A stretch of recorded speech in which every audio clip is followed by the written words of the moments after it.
enganchan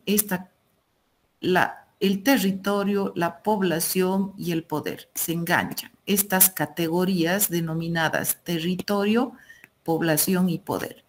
Cada vez que ustedes escuchen el Estado boliviano, el Estado de Ucrania, el Estado ruso, entonces nos referimos a esto. Estado, concepto sujeto, Estado, es concepto cópula. Y la articulación entre territorio, población y poder, concepto predicado, concepto predicado. Concepto quiere decir palabra. Concepto predicado, el sentido que se le atribuye a esta palabra, Estado. ¿Ya? Hasta aquí, ¿cómo estamos? ¿Alguna pregunta?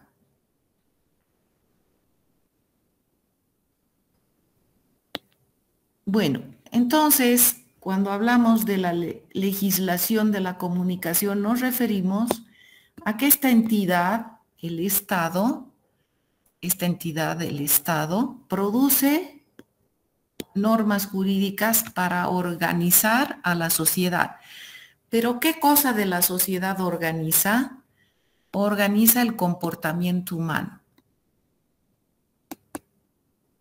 El comportamiento humano.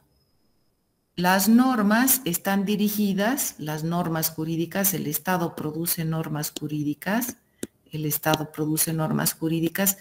para regular el comportamiento humano. En este caso, se trata del comportamiento humano relacionado con la comunicación, en términos más específicos, con el ejercicio de la libertad de expresión, en términos más específicos.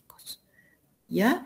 En otras palabras, desde el punto de vista de la disciplina del derecho, las personas ejercemos la comunicación gracias a que tenemos el derecho humano a la libertad de expresión. Y este derecho humano a la libertad de expresión, es un derecho humano. ¿Ya? Este derecho humano lo tenemos gracias a que somos seres humanos.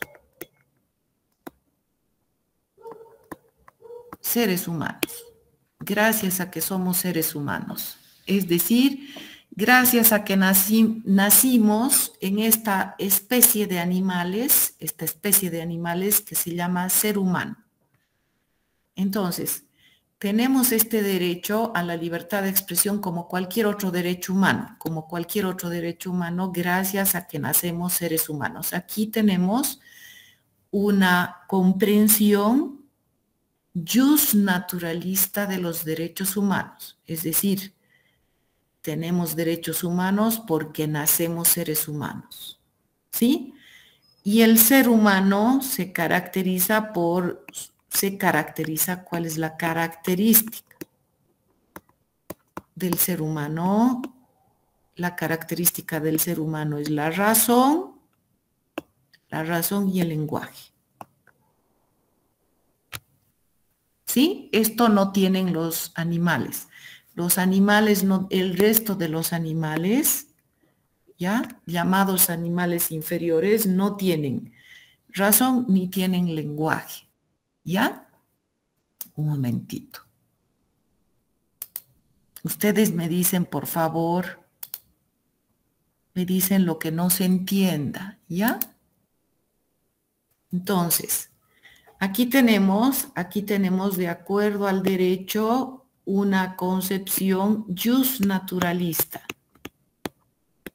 Justnaturalista de los derechos humanos. Just, derecho, natural. Es decir, ¿por qué tenemos derechos humanos? Porque nacemos seres humanos. Nacemos en la especie filogenética no de los canes, no de los mininos, de los gatos, de todas las especies de gatos, no de los reptiles, sino que nacemos en la especie filogenética llamada ser humano. que tiene un sistema nervioso capaz de desarrollar razón y lenguaje. El resto de los animales inferiores no desarrollan razón ni lenguaje.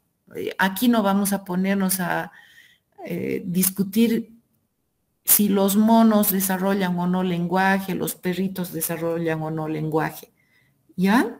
No, esas son discusiones que las vamos a dejar, porque en realidad lo que el perrito y el mono desarrollan son asociaciones. De repente yo hago una seña al mono y le enseño a asociar esa seña con la banana. Entonces yo le hago esto y él me hace un gesto, ¿no? Entonces le acerco la banana. Pero no es lenguaje, ¿ya? Ni tampoco es razón. No hay voluntad. Por ejemplo, la víbora, o supongan ustedes la cascabel o la cobra, no decide si picar o no, si morder o no. El alacrán que corre por su casa, y espero que no, pero digamos que corre por la casa y siempre va acompañado, dicen, el alacrán de su pareja, no decide si picar o no, no. La boa que despierta de un sueño porque se comió un chanchito salvaje, no despierta y dice, ay, tengo hambre, ay, yo quisiera un chanchito salvaje porque el último que me comí estaba delicioso y solo veo cebras. Ay, yo quiero un chanchito salvaje. No hay razón, no decide, ni tampoco hay lenguaje. ¿Sí? Lo que tenemos en el ámbito de los animales es un comportamiento, claro que hay comunicación, obviamente que hay comunicación. Hay transmisión de mensajes, recepción de mensajes, pero completamente determinado por su código genético. ¿Sí? La abejita reina no dice, ay, ya me cansé de poner huevos, ya me cansé, ya no quiero ser madre reina, no quiero ser madre reina. Yo quiero salir a pasear por el campo. A ver, Matildita, por favor.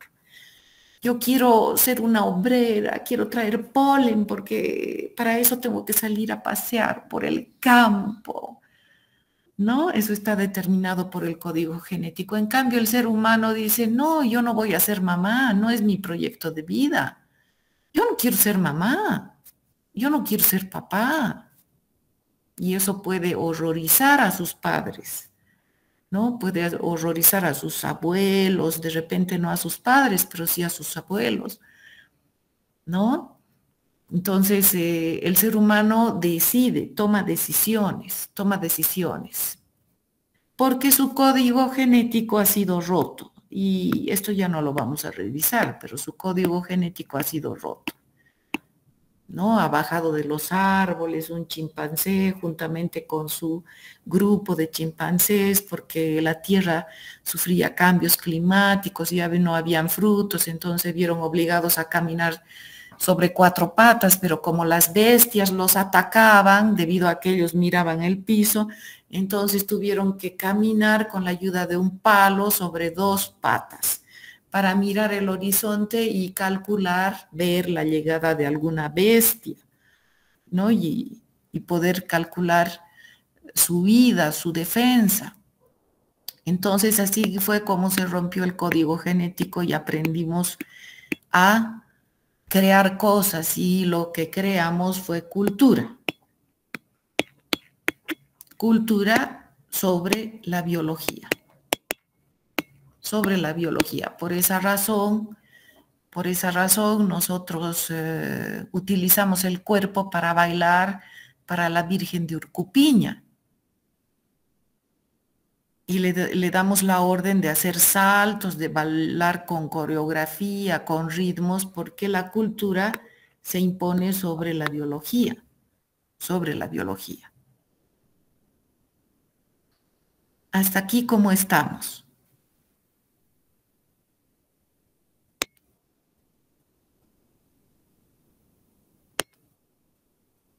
Bueno, entonces miren ustedes que el Estado produce normas jurídicas, estos son los mensajes de comunicación oficiales, formales, que el Estado produce para regular el comportamiento humano. No produce normas jurídicas para regular el comportamiento de los perritos, de los gatitos, de la fauna y flora silvestre, sino del ser humano. ¿Ya? Y a la vez,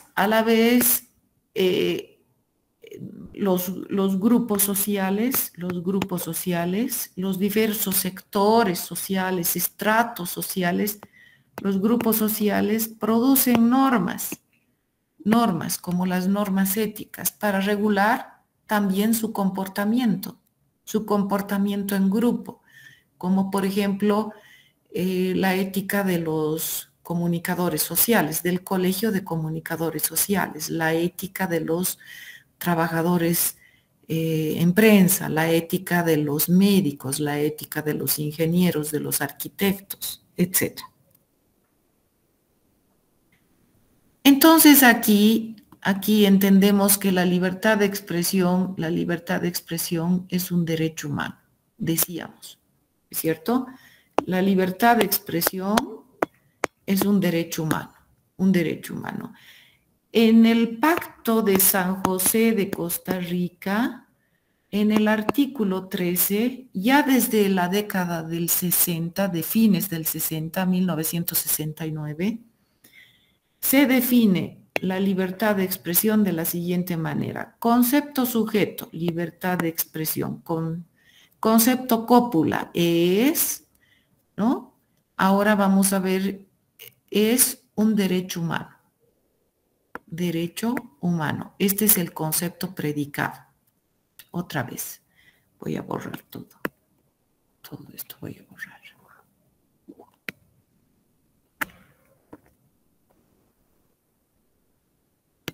Concepto sujeto. Entonces, libertad de expresión. Este es el concepto sujeto. Perdón. Concepto cópula. La palabra que une el sentido con la palabra. Es, y ahora el concepto predicado. El concepto predicado. Este es el sentido. Es un derecho humano que consiste en, de acuerdo al artículo 13 del Pacto de San José de Costa Rica, transmitir, recibir y buscar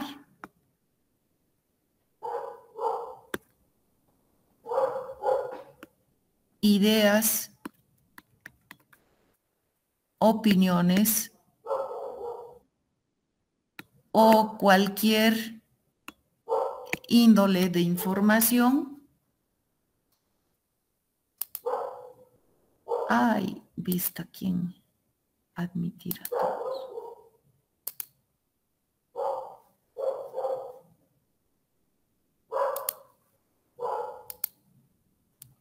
Ideas, opiniones o cualquier índole de información. Aquí. Por cualquier medio de comunicación. Todo esto es el concepto predicado. El sentido jurídico de esta palabra jurídica llamada libertad de expresión. De acuerdo al Pacto de San José de Costa Rica, esto significa libertad de expresión. Este sentido se le atribuye a la palabra jurídica libertad de expresión. Por eso se llama concepto predicado. Este es el concepto predicado que se le atribuye a esta palabra jurídica que es libertad de expresión. Esta es la palabra jurídica, libertad de expresión. ¿Ya?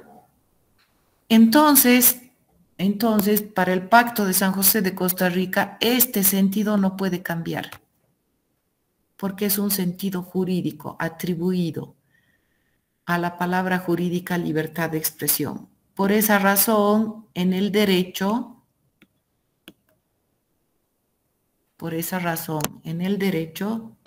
diferenciamos la construcción del lenguaje. Un momentito, me voy a, para no, como hay touch, ya.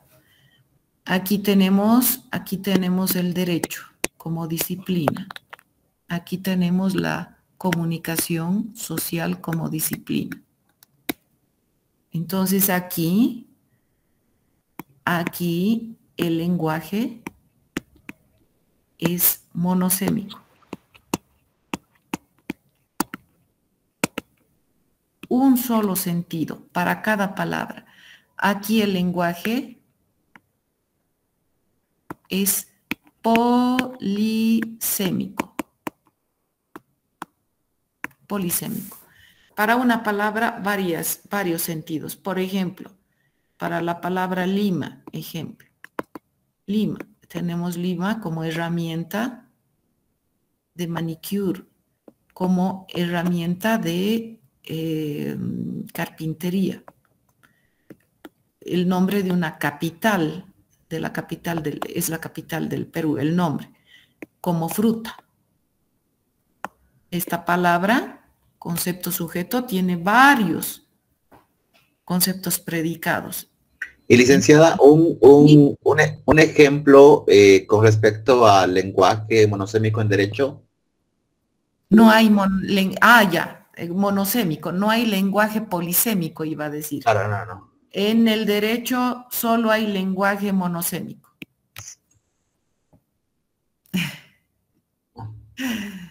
Es como el Padre Nuestro. El lenguaje polisémico también hay, pero eso se lo estudia en maestría. Y a eso se le llama textura abierta del lenguaje jurídico, cuando el lenguaje jurídico es ambiguo, porque tiene que ser monosémico. Entonces eso se estudia en maestría, a nivel maestría. Y ahí tenemos a Hart, un teórico, un jurista, que habla sobre la textura abierta del lenguaje jurídico. Lo que nosotros en la licenciatura planteamos y ponemos en el carril al estudiante de Derecho del lenguaje monosémico del lenguaje jurídico, es como inducir al novicio, el novato, ¿no? Que aún no es sacerdote. Entonces tú tienes que aprenderte el Padre Nuestro, este es el Padre Nuestro, no puedes cambiar las leyes, estas son las leyes. Cuando ya se convierte en sacerdote tiene que lidiar con problemas más complejos. Y cuando se convierte en abogado, entonces lidia con problemas más complejos. Esta ley es ambigua, da lugar a entender esto o lo otro. Esta ley contradice la constitución política del Estado. Esta resolución administrativa está contra la constitución política del Estado y ahí tenemos el Tribunal Constitucional haciendo revisión, ¿no? Control previo y posterior de las leyes. Previo, cuando le pregunto al Tribunal Constitucional, señores miembros del tribunal, estamos a punto de presentar este proyecto de ley a la Asamblea Legislativa, por favor queremos su opinión. ¿Está conforme a la Constitución? Entonces nos va a dar una opinión el Tribunal Constitucional, sí, no hay problema. O va a decir, no, aquí este artículo está contra el contenido de la Constitución. Control posterior, cuando ya está hecha la ley, se la está aplicando en el país y alguien dice, no, pero esta ley es inconstitucional y se me está aplicando en un juicio. Entonces, la persona interpone el recurso abstracto de inconstitucionalidad. O en este caso, si ya es un juicio, el recurso concreto de inconstitucionalidad. ¿Ya? Por ejemplo, ¿qué es lo que estamos haciendo las personas con relación a este proyecto de ley de jubilación? No hemos acudido al Tribunal Constitucional todavía, o creo que sí. No, creo que no. Es decir, no se le ha pedido al Tribunal Constitucional una opinión sobre el proyecto de ley, que yo sepa. Pero lo que se ha dicho, este proyecto es inconstitucional porque atenta contra nuestro derecho al trabajo. Nos quieren obligar a jubilarnos a los 65 años de edad. Y es una barbaridad jubilar a los 65 años de edad. A los médicos, a los docentes, a cualquier profesional, a cualquier persona profesional o que tenga un oficio. ¿Por qué? Porque atenta contra la libertad de trabajo. Yo trabajo hasta el momento en que yo decido no trabajar. Entonces hay una corriente de defensa del derecho al trabajo en función del derecho humano al trabajo.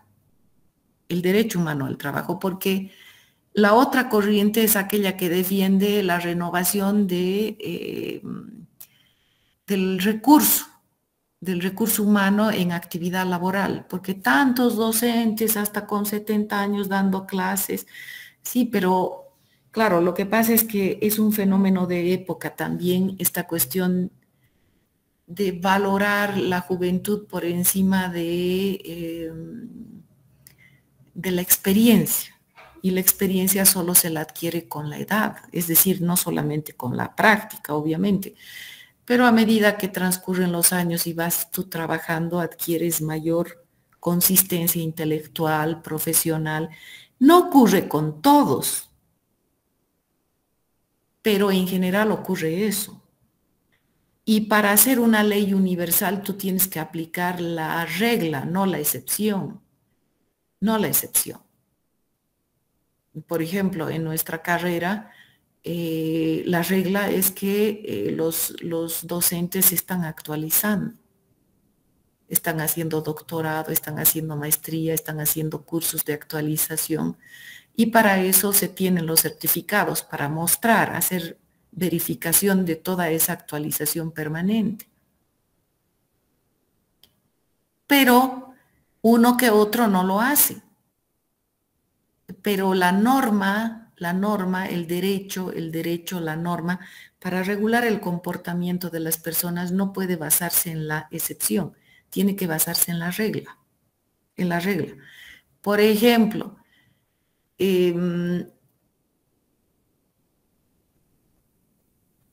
si hay un niño de 1000 vacunados contra la rubeola, la meningitis, que enferma con meningitis, no vamos a dejar de vacunar a los niños contra la meningitis. Hay una vacuna contra la meningitis, contra la varicela, la rubeola, creo que, no, la varicela no, la rubeola, ¿no?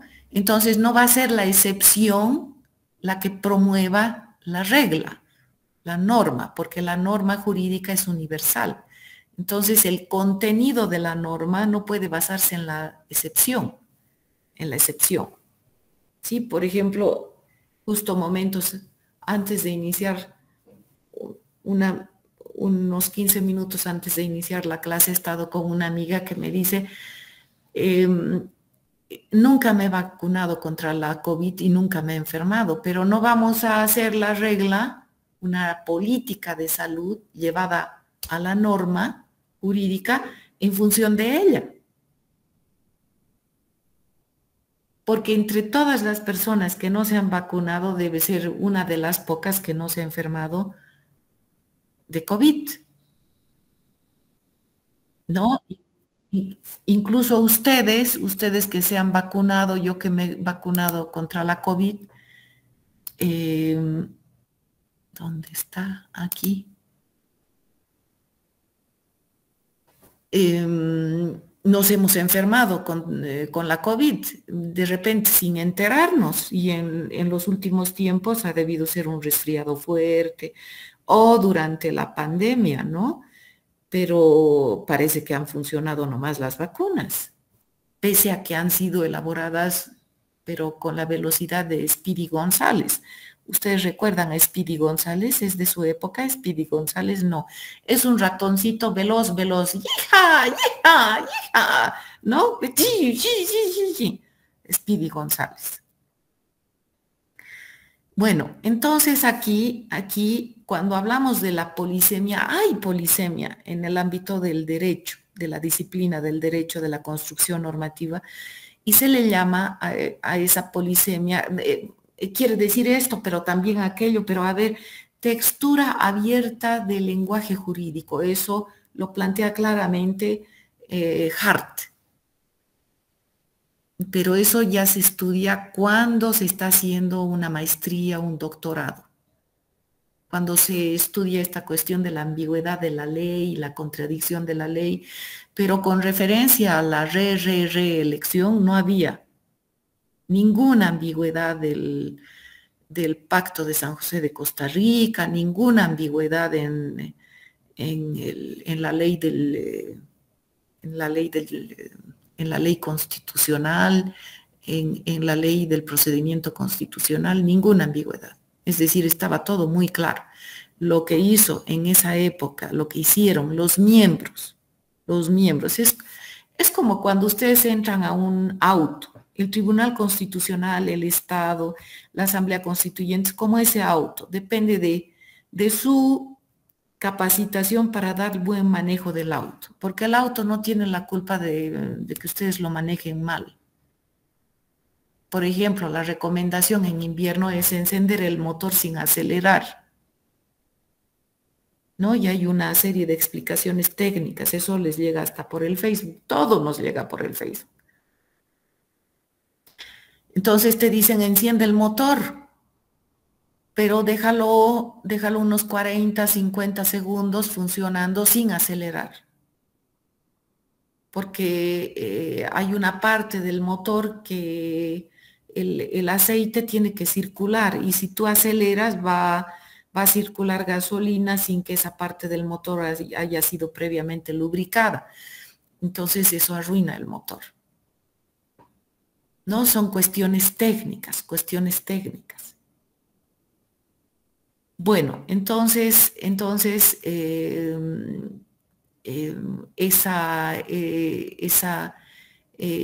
miembros, esas personas de carne y hueso que pusieron en funcionamiento el Tribunal Constitucional, esa institución de control constitucional, manejaron mal el carro. Lo hicieron ir en contrarruta, lo encendieron sin previo calentamiento.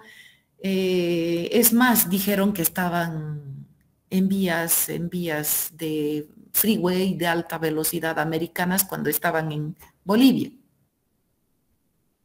¿No? Es una metáfora de lo que hizo ese Tribunal Constitucional. Bueno, entonces, aquí para nosotros que estamos empezando a entender el derecho, aquí solo puede haber lenguaje monosémico, porque tenemos el Tribunal Constitucional para restituir lo que es ambiguo, lo que es polisémico, tiene que ser monosémico. Si esta ley dice blanco respecto a este tema X y la Constitución dice negro, entonces, ¿qué prevalece? Ah, no, pues negro, porque prevalece la Constitución sobre esa ley. Y ahí tenemos una serie de principios jurídicos, el principio de jerarquía, el principio de temporalidad, el principio de espacialidad, principios jurídicos que nos permiten saber qué norma está por encima de otra. Por ejemplo, si tenemos aquí la Constitución Nacional y tenemos el derecho internacional,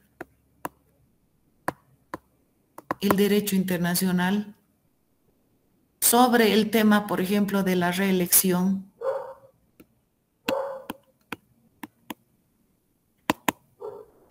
sobre el tema de la... Si la Constitución dijera, sí dijera, porque no dice, ¿no? La reelección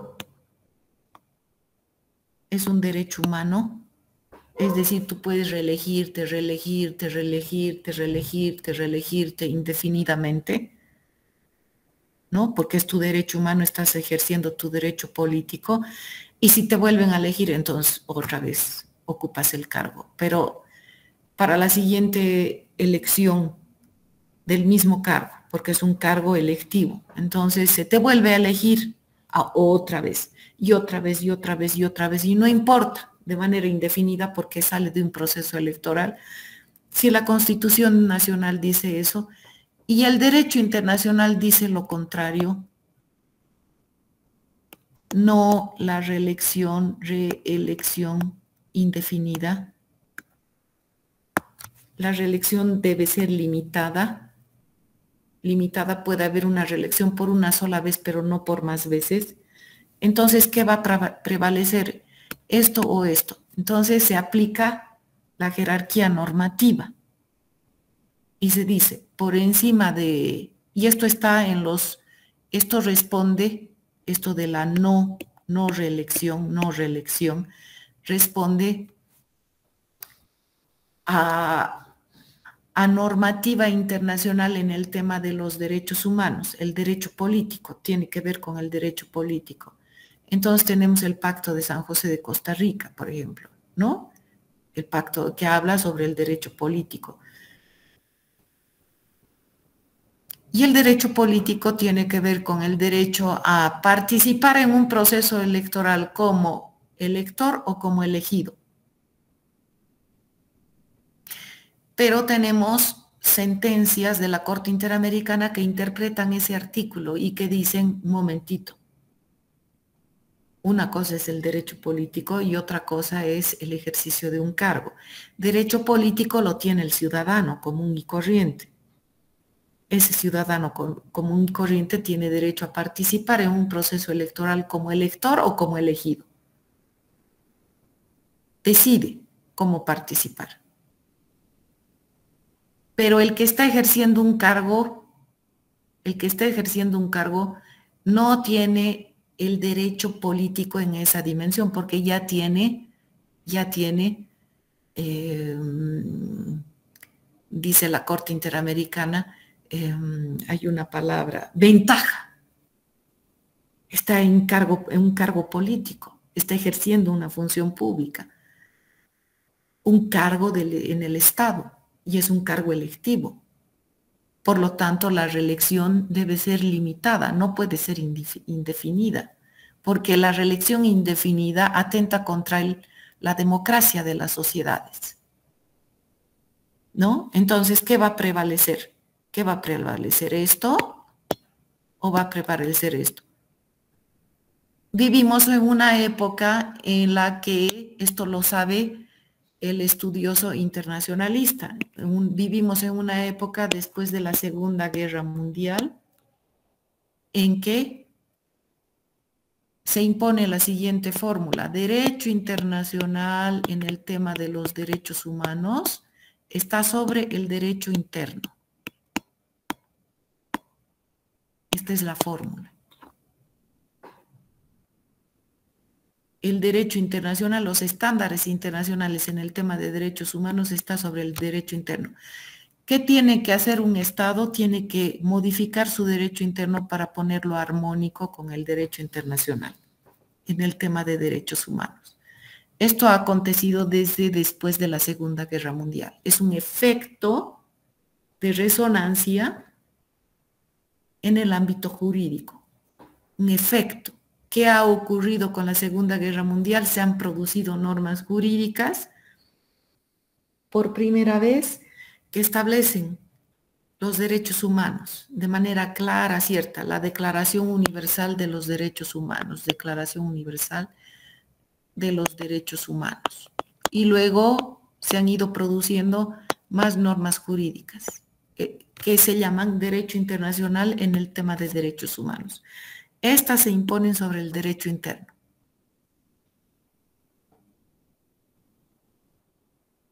Entonces aquí, en razón de la jerarquía, prevalece este criterio, no este. Y este tendría que modificarse para ser armónico con este. Cada vez que la Asamblea Constituyente produce una norma jurídica, debe hacerlo conforme a los estándares internacionales en el tema de derechos humanos. Cuando no lo hace, surge la responsabilidad internacional del Estado.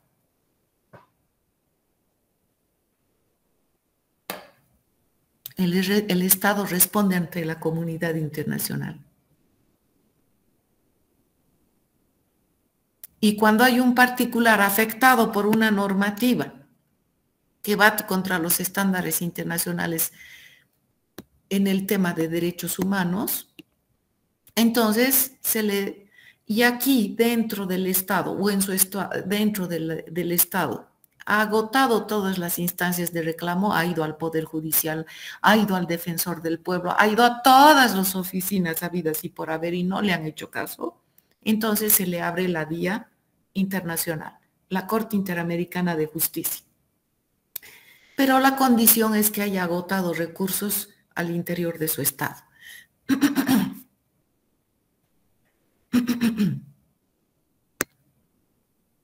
¿No? Entonces siempre se busca la monosemia. Nosotros nos manejamos en el ámbito de la polisemia. Un momentito, por favor, espérenme un segundito. Un segundito, ¿dónde está? Espérenme un segundito.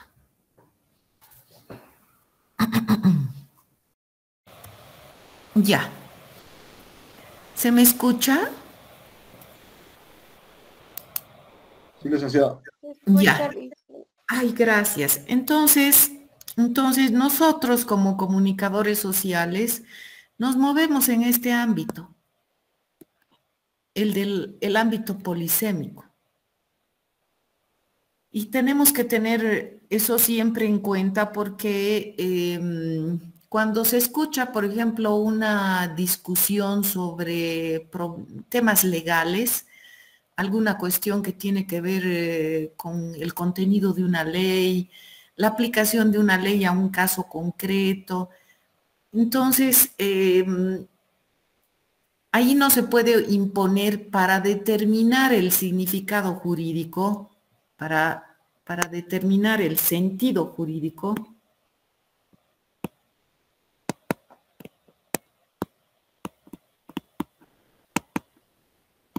Para determinar el sentido jurídico de aquí está el derecho y aquí está la comunicación social. ¿Ya? El sentido jurídico de una ley. No podemos aplicar a encuestas, no podemos preguntarle a la gente. El sentido jurídico de una ley se determina buscando y rebuscando en todo el ordenamiento jurídico. Buscando y rebuscando en todo el ordenamiento jurídico, señalan los lógicos jurídicos, los juristas.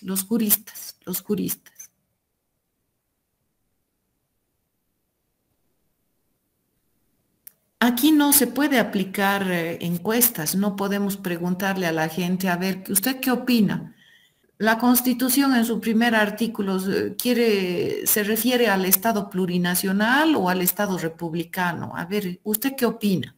Vamos a determinar el sentido jurídico. No, porque cuando ustedes quieren saber si tienen o no anemia o qué enfermedad tienen, ustedes no hacen una encuesta, no aplican una encuesta, ¿no es cierto?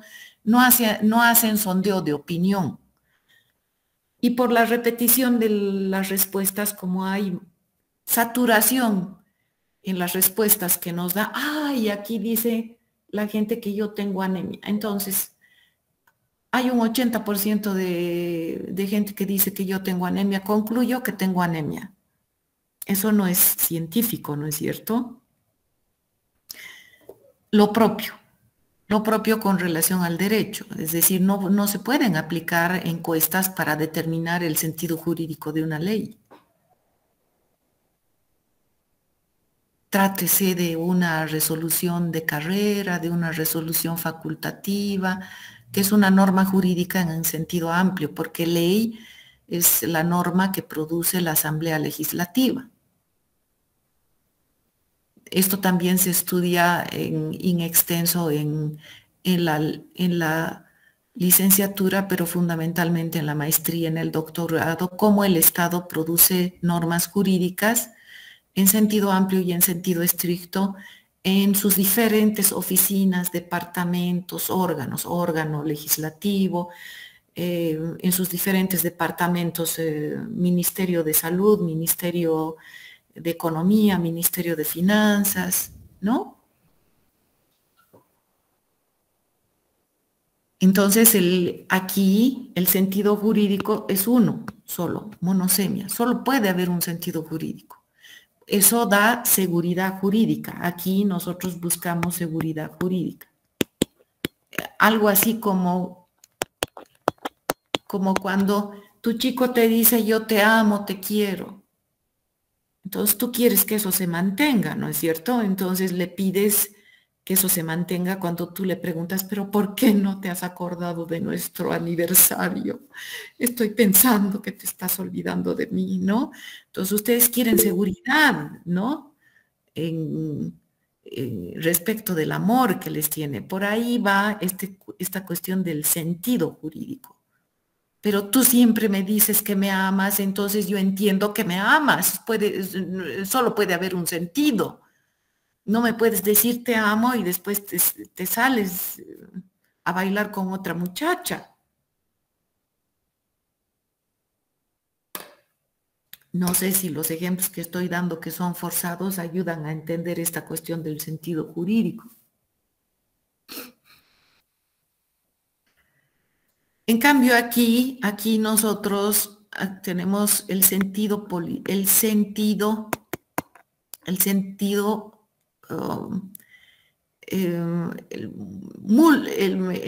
múltiple, es decir, no es uno, sino múltiple. Aquí es uno.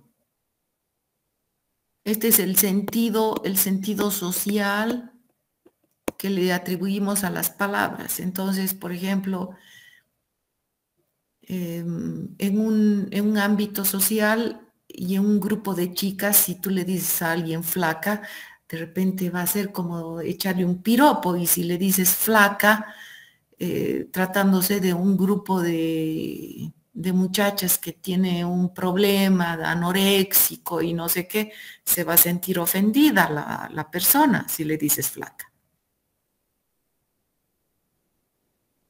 ¿No? Entonces aquí se estudia el contexto. El contexto es uno.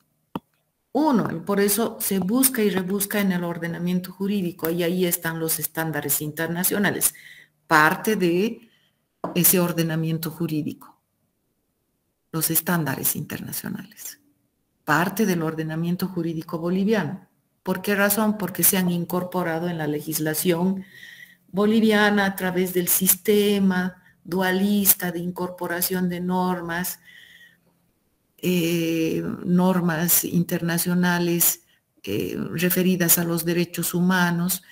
Este sistema dualista consta de dos momentos: la firma del tratado referido a los derechos humanos por el representante del Estado de Bolivia, y el segundo momento referido a la ratificación de esa firma en ese tratado, ratificación realizada por la Asamblea Legislativa, llamada también Congreso, ¿no? Y la declaración de ley del Estado de Bolivia de ese tratado firmado por el representante de Estado boliviano.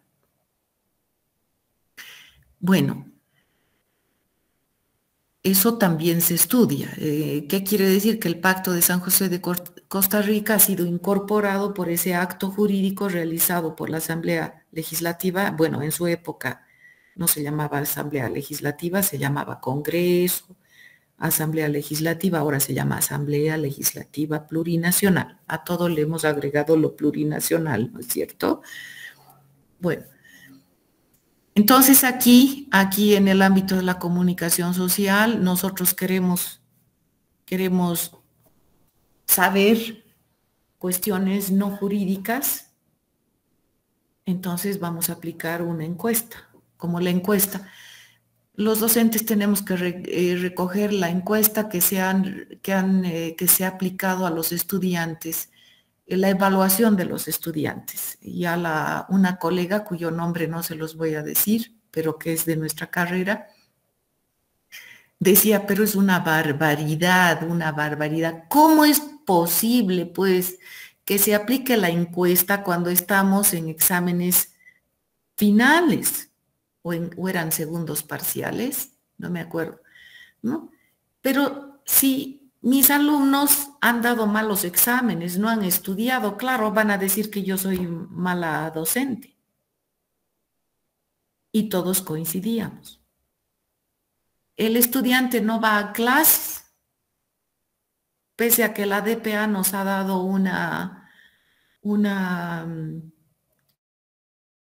actualización antes del inicio del semestre para una colega de psicología decía, entraba a la sala de docentes de humanidades, ya no sé qué hacer.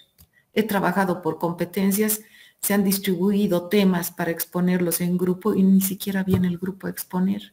Es una barbaridad, es una barbaridad. El estudiante no asiste a clases. Y nos van a evaluar. Ah, no, esto no puede ser. Bueno. Entonces, un momentito, me voy a traer una servilletita que me estoy mojando la nariz con el mate.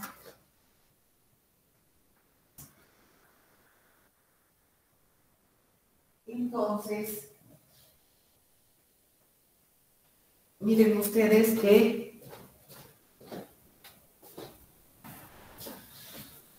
Aquí a unos estudiantes, ¿cómo le ha parecido? A ver, ¿cómo le ha parecido? Evalúe al docente, ¿cómo le ha parecido? Van a haber múltiples criterios, múltiples significados, buena docente, mala docente, se nota que sabía la materia, que no sabía, ¿no? Pero esos sentidos producidos, ¿quién sabe cómo? No ha ido a clases, ha respondido por simpatía, por antipatía, ni conoce al docente, pero va a responder nomás, no sabemos. Aquí todo es muy complejo. Aquí hay un contexto claro. Hablamos de derechos humanos a Pacto de San José de Costa Rica. Este es el texto más elaborado, la última producción en el hemisferio americano. Última producción en el hemisferio americano. Matildita, ¿qué pasa? ¿Quieres bajar? Un momentito, por favor, un segundito. La voy a llevar al baño. Ya, ahora sí. Entonces, miren el sentido jurídico. El sentido jurídico, por ejemplo, el Código Penal señala lo siguiente.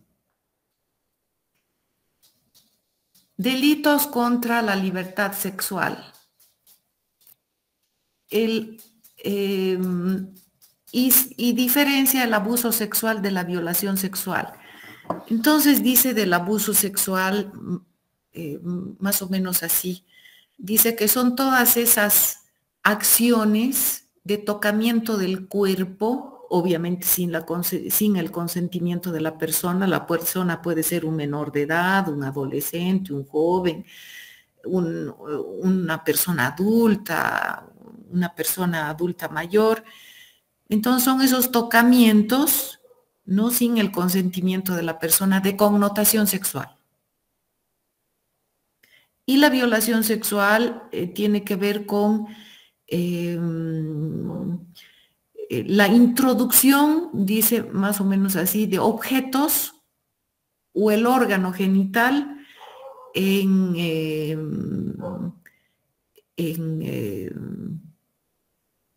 la parte genital de la persona, porque ahí la violación sexual puede ser realizada por un hombre contra una mujer, por una mujer contra un hombre que podría ser un niño o un adolescente, etcétera, ¿no? Entonces se define de esa manera. Bueno, pero yo atendí un caso en el que la niña a los 7 años sufrió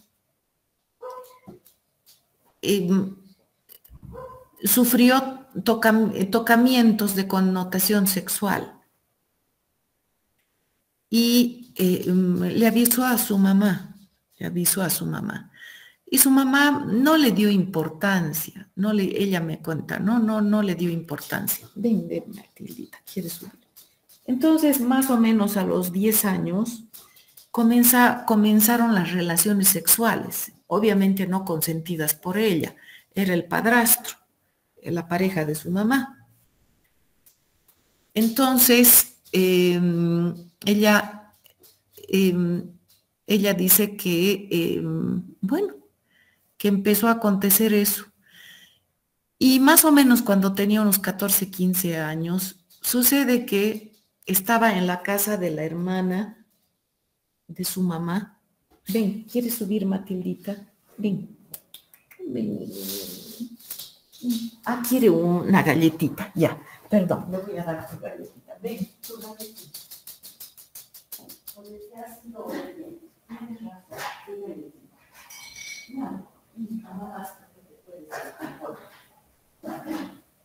Entonces, mientras estaba en esa visita, tendría unos 14, 15 años, una de sus primitas había subido al segundo piso porque la tía, la dueña de casa, le había pedido a su primita llevar una taza de té al tío.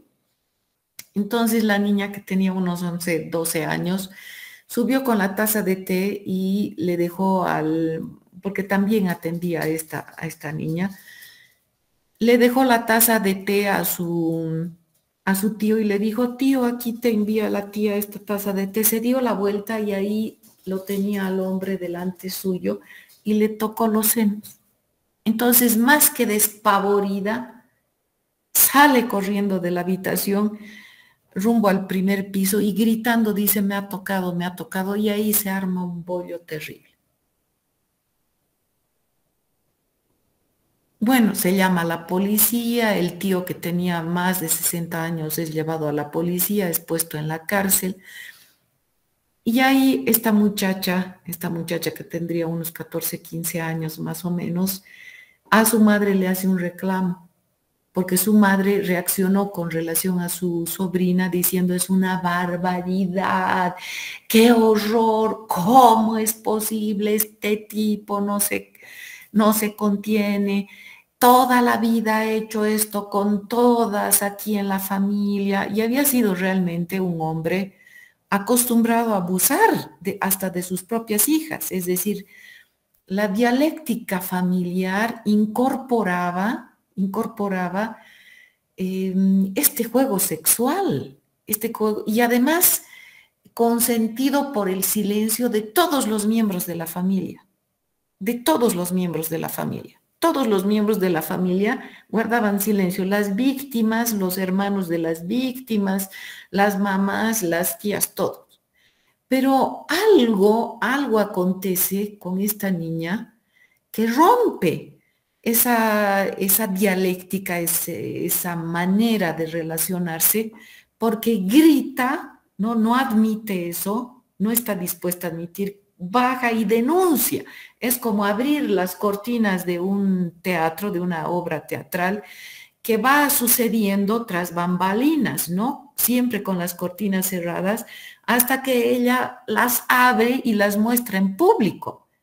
Es decir, no le queda a nadie nada más que admitir que eso ocurría de tiempo atrás. A mí también, sí, a mí, ¿no? Bueno, y la madre de esta muchacha reacciona diciendo, ¡qué barbaridad, qué horror! ¿Cómo es posible que haga esto con esta niña? Que es, ¿no? Su sobrina. Y esta muchacha de 14, 15 años la mira y reacciona contra su madre y le dice, estalla ahí ella, le hace un lío y le dice, ¿cómo? ¿Cómo? Si yo a los 7 años te he avisado que tu pareja me hacía esto. A los 10, 11 ha comenzado a hacerme esto otro. Y tú no has reaccionado como lo estás haciendo ahora. Uy, ahí se entera la madre cómo había reaccionado así, porque hablé también yo con la madre. Me comenta que llamó a la policía. Entonces a su pareja, también su pareja detenido en la policía. Ay, otra vez. Voy a sacarle la tapita, que es un mate de Jamaica. Entonces, miren ustedes, resulta que la niña declara, hay familiares que declaran en favor de esta niña que se quejó de este señor de más de 60 años que la había tocado. Entonces declaran en favor que sí, que me ha ocurrido, y había otra parte de la familia que reprocha lo que hacían estas otras personas. ¿Cómo va a ser eso? Es el tío, qué barbaridad. De la esposa quita le quita la palabra, es decir, ya no se comunica, se parte la familia, se hacen frío mutuamente.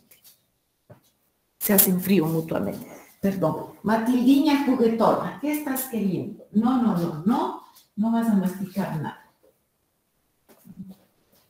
Educadita. Entonces, bueno, este es el único sentido, eso es abuso sexual, delito de orden público, y la persona tiene que ser juzgada por la comisión del delito.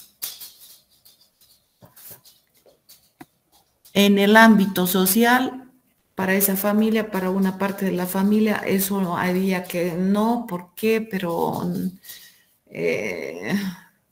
hay dificultad para decir que no es delito, porque está en el Código Penal. Pero aquí construimos otros sentidos, independientes del sentido jurídico. Lo aconsejable es criar a hijos para que hagan concordancia con el sentido jurídico. Porque si uno cría hijos discordantes del sentido jurídico, entonces tenemos hijos proclives al crimen. Esa es la verdad. Porque este señor que toqueteaba a todo el mundo, que incluso había tenido relaciones sexuales con sobrinas, este señor de 60 y tantos años, ¿no es cierto? A quien se le disculpaba todo, el abuso sexual, la violación sexual, todo se le disculpaba, era un hombre que no respondía a límites. No había límites en su comportamiento, no había límites. Hasta sus propias hijas, ¿no? Las toqueteaba. Y eso era consentido por la familia, por todo el grupo familiar, por la tribu familiar, en silencio.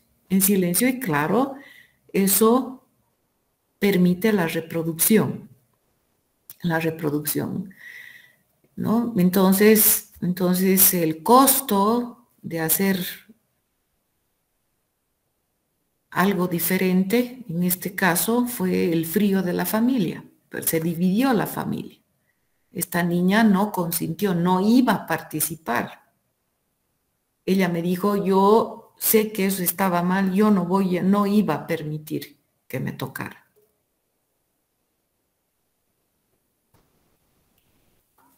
Eso estaba mal. Y no me importa que no me hable.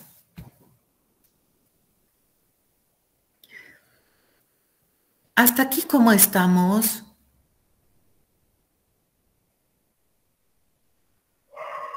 Se entiende, licenciado. Sí, qué bien. Me alegro mucho. Bueno, entonces... Una ¿sí? pregunta, licenciada. Entonces, un joven o un niño, digamos, que se ha criado, como bien ha dicho, en un ámbito así en el cual estos mismos crímenes son del diario vivir, ¿es más proclive a dejarlo pasar y a hacer el mismo acto? Sí, no vamos a mentirnos. Porque a eso desde la disciplina de la psicología se le llama normalización del comportamiento. Y esto no solamente tiene que ver con esta cuestión de la libertad sexual, lo más frecuente, no solamente es esto en relación a la libertad sexual, atropellos contra la libertad sexual, es decir, haces cosas en contra de la libertad sexual de otra persona sin su consentimiento, le impones, pero también en cuestiones patrimoniales, en cuestiones de propiedad. Es muy común, muy común. Por ejemplo, en los negocios familiares. Años atrás, hasta no hace mucho, ponía yo un caso de la vida real, ¿no? Unos hermanos criados bajo el semblante de religioso, familiar, de la religión católica, la unidad familiar.